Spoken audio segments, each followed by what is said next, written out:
2 patay at laki ng pinsalang idinulot ng Bagyong Pablo sa ating mga kababayan sa Mindanao. Itinuturing itong deadliest disaster sa buong mundo sa taong 2012 ayon po yan sa isang international agency.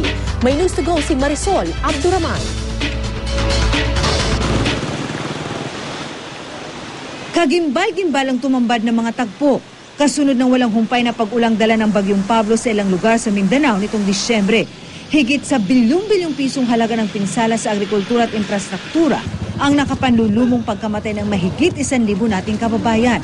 Partikular ang mga nabaon ng buhay sa Davao Oriental at Compostela Valley. Hanggang ngayon, mahigit 800 pa ang nawawala. Ang pananalasa ng Bagyong Pablo, binansagang ang deadliest disaster sa buong mundo nitong 2012 ng Impacts Forecasting Reinsurance Intermediary, isang international agency na nag-aaral ng mga implikasyong pinansyal ng mga trahedya sa mundo para sa reinsurance ng mga kliyente nito. Pero sa kabila ng tinding pinsalang dulot ng Bagyong Pablo, umabot lamang ito sa signal number 3. Paliwanag ng Pag-asa, hindi naabot ng Bagyong Pablo ang lakas ng hanging dala ng mga bagyong nasa signal number 4. Ang ulan naman ito, katamtaman lang daw. Kay Pablo, kaayusan lang actually para sa typhoon. The problem is yung terrain.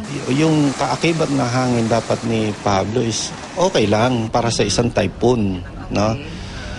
Pero yun nga sinasabi natin na hindi laging nakabatay sa ulan yung intensity ng bagyo. Laging sa hangin yan eh. Giit pa ng Pag-asa, naging sapat daw ang babala nila sa Mindanao.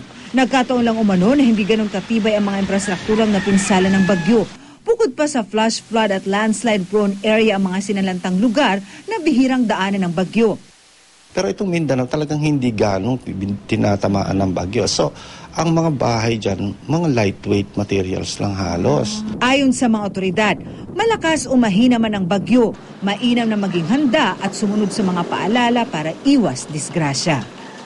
Kung ito yung signal number 3 or even number 4 ang nangyari sa Batanes, hindi ganon ang epekto. Dahil resilient yung mga tao doon. Hindi kaya ng Davao Oriental sa Compostela, hindi sila sanay. Marisol Abduraman, GMA News.